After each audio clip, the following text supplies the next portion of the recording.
My name is Lowry Mays, and I was born in Houston, Texas in 1935. On a specified 1,000. Well, I didn't decide to go into radio. I had two of my close friends who walked in my office one day, and I had been in business with both of them.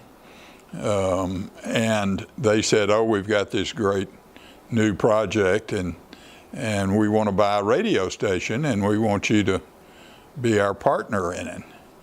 What I didn't know was they had no money to buy the radio station, and it wasn't that much money. It was $135,000, and I said, "I don't know anything about the radio business, so I'm not going to get involved." And they kept on and on and on. And finally I said, "Look, I don't want any of the radio station, but go downstairs and talk to so-and-so, who's the vice president and loan officer of the bank, and borrow the money and tell them I will co-sign the note."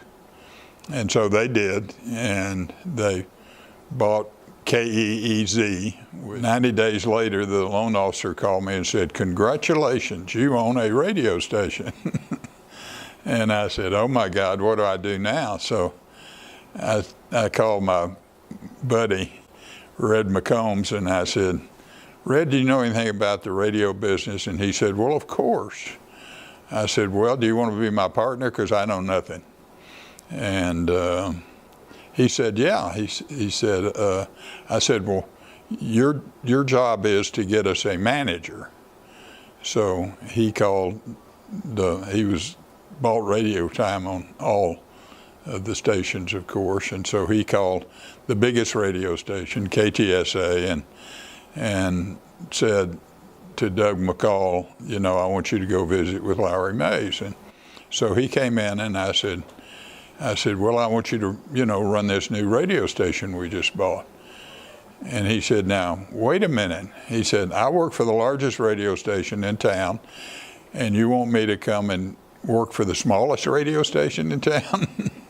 And because this radio station had almost zero revenue.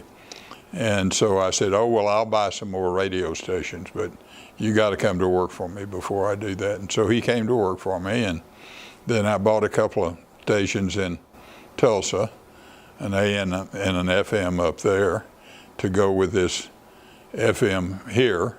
And now we had 3 stations that were losing money. Then the station shortly thereafter that I really liked was WAI, because it was a clear channel radio station. So it came on the market, and I went down to see Tom Frost, and he said, I said, "I want to buy, this radio station." And I forgot what we paid for it, but it was a lot of money, like $1.5 million, and which doesn't seem like much now, but it was then.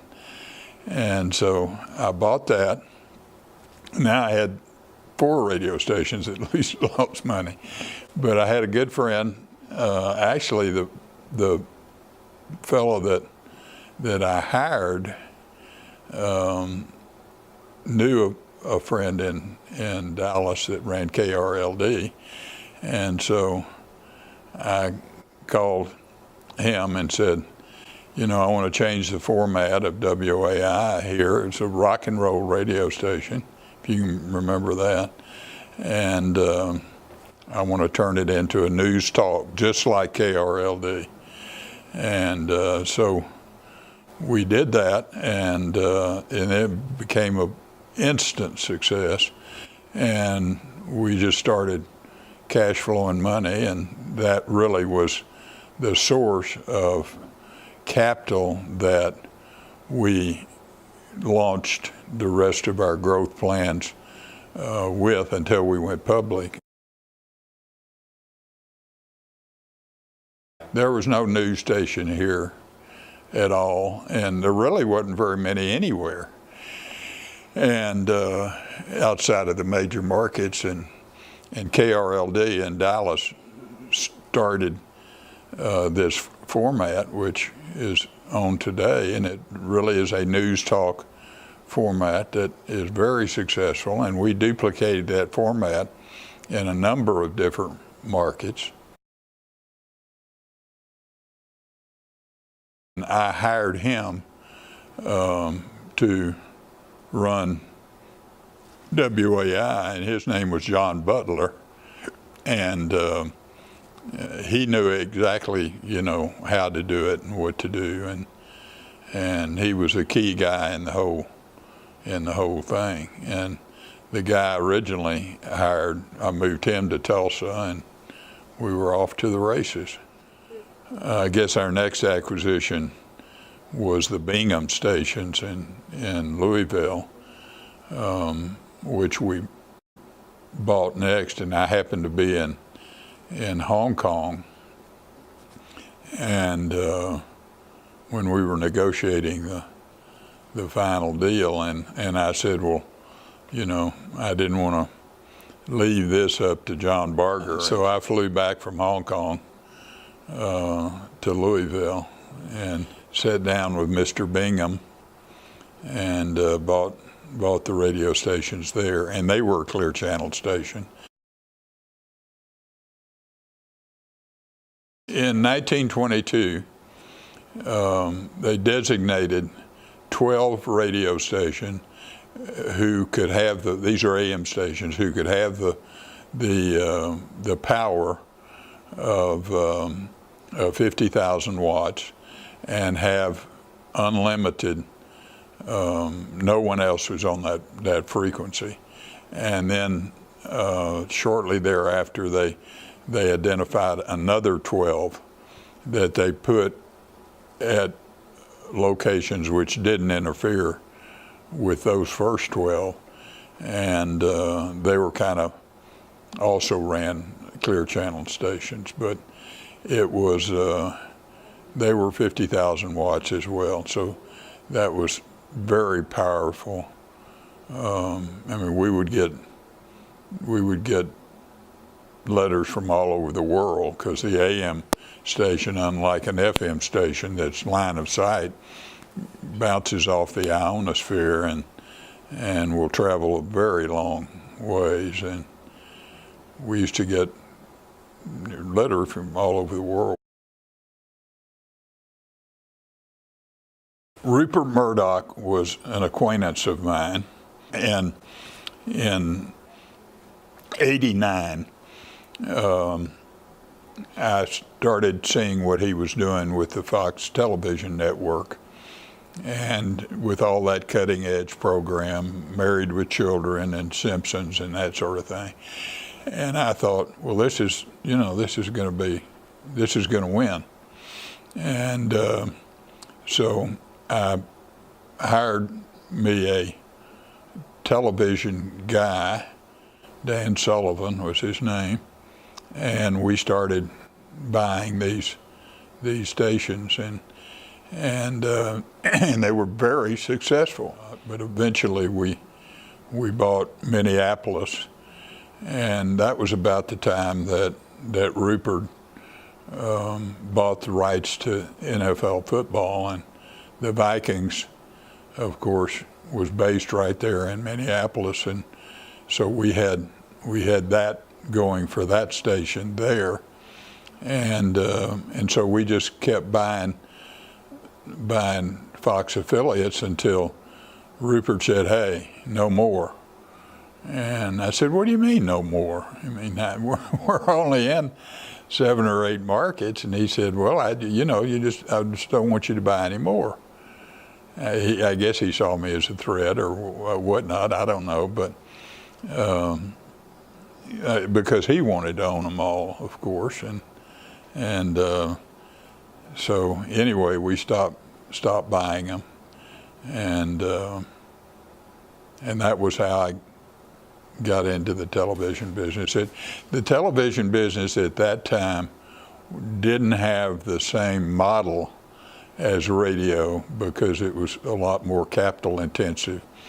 But outdoor advertising did, and that was that the revenues for the industry generally went up every year, and they're both fixed cost businesses. So if you can increase your revenues, then you can bring most of that down to the bottom line, and so ultimately that was the engine that really created the money for us to get into other areas of business.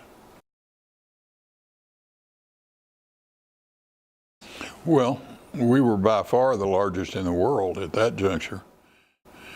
And in some markets, we owned all of the radio stations, like in New Zealand and Australia, or almost all of them. And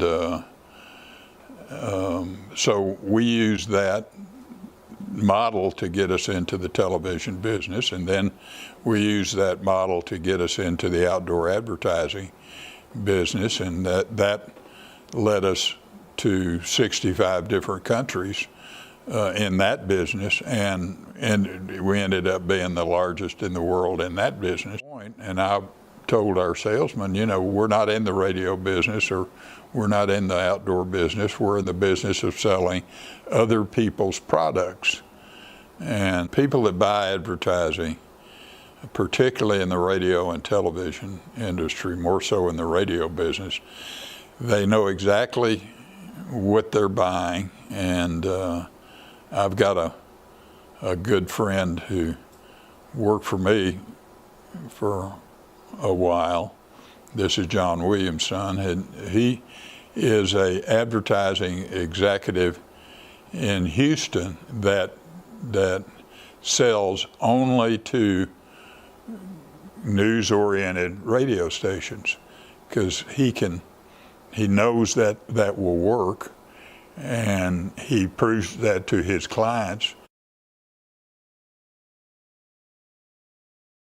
Well, since I was an engineer and since I was a petroleum engineer, they found my name somewhere, and that was back when there was a service commitment, everybody, and so they had an opening for someone to be an advisor to build a pipeline in Taiwan, and so they picked me. I was based here in San Antonio, and sent me to Taipei, and I stayed there for about a year, living out of a Jeep, and then I came home and got married, and then took her back to Taipei, and so I built a pipeline from the top of Taiwan to the bottom of Taiwan during the Quemoy Matsu flare-up, when the Chinese were shelling the islands off of China that were owned by Taiwan, or were part of Taiwan at that time.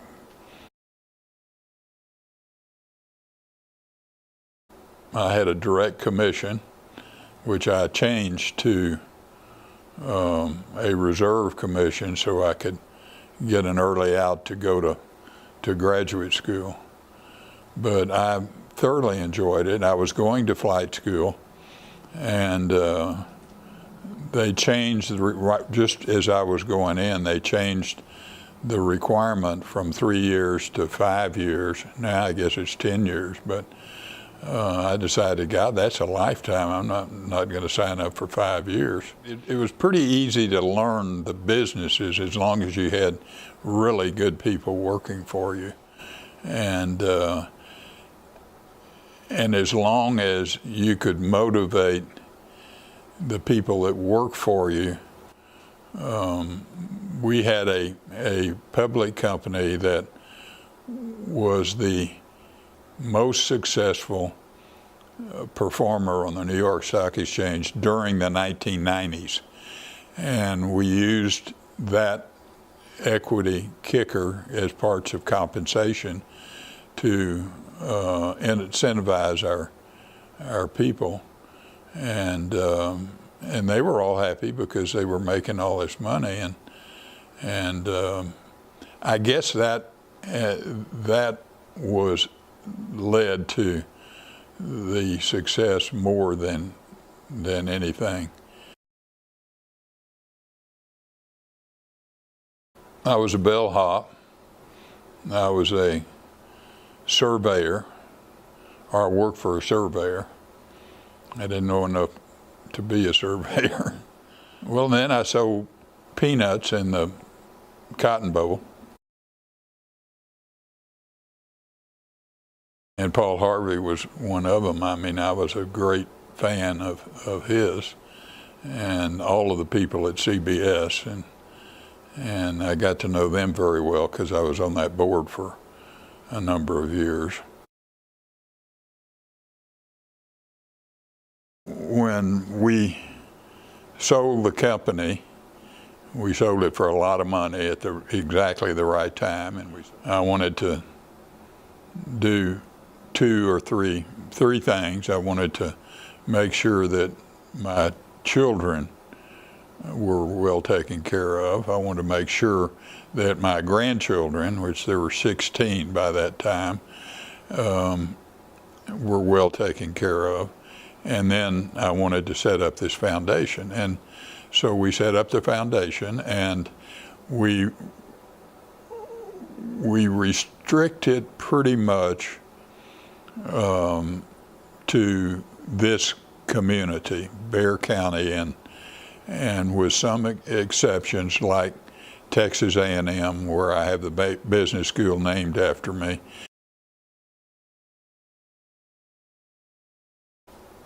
Well, that is something that I guess everybody thinks about along the way is, you know, what can I do to give back? And at least most people. Some people definitely do not ever. I have been head of the Chamber of Commerce here. I'd been president of the United Way. I had been very active in the community since I moved here in '62.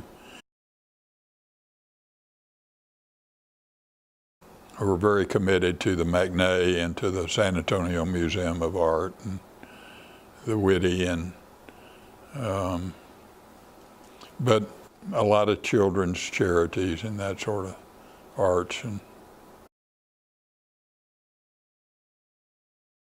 I might not have signed that note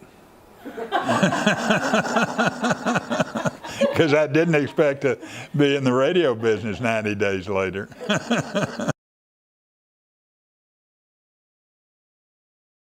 Work hard, get a strong work ethic as young as you can, and try to build something worthwhile, whether it's a performing arts studio or whether it's a television station. You know, just something that will keep you excited, that you can continue to grow.